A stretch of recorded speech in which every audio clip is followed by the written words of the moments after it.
పిఠాపురం తెలుగుదేశం నేత వర్మ సంచలన వ్యాఖ్యలు. ఎవరిని ఉద్దేశించో తెలుసుకుందాం.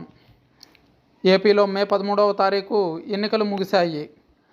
ఈసారి ఏ పార్టీ అధికారంలోకి వస్తుంది అన్న దానిపై ఎంత ఉత్కంఠ నెలకొందో, అదేవిధంగా పిఠాపురంలో ఎవరు గెలుస్తారు అన్న దానిపై కూడా అదే స్థాయిలో వాతావరణం ఉంది.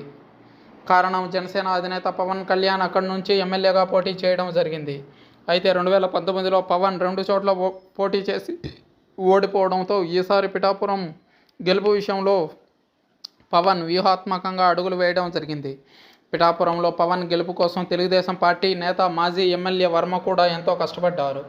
మొదట్లో టికెట్ కేటాయింపు విషయంలో అలిగినా కానీ చంద్రబాబు మాట్లాడడంతో వర్మ ఎన్నికల్లో పవన్ గెలుపు కోసం పనిచేయడం జరిగింది. ఈ క్రమంలో తాజాగా మీడియాతో వర్మ మాట్లాడుతూ సంచలన వ్యాఖ్యలు చేశారు.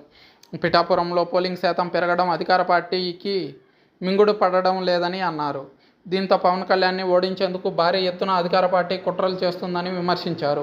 పిఠాపురం, కాకినాడ, జేఎన్టీయూ ప్రాంతాలలో అల్లర్లు జరిగే అవకాశం ఉందని ఇప్పటికే ఇంటెలిజెన్స్ ఆ విషయాన్ని ధృవీకరించిందని పేర్కొన్నారు.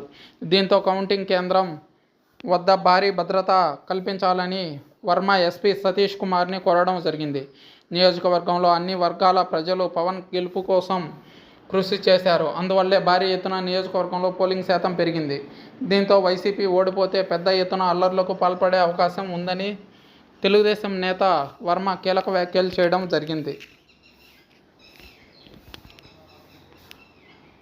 ఇప్పటికే బెటాలియన్ని పిఠాపురం కౌంటర్ కేంద్రం వద్ద భారీ బలగాలతో మోహరింపజేశారు.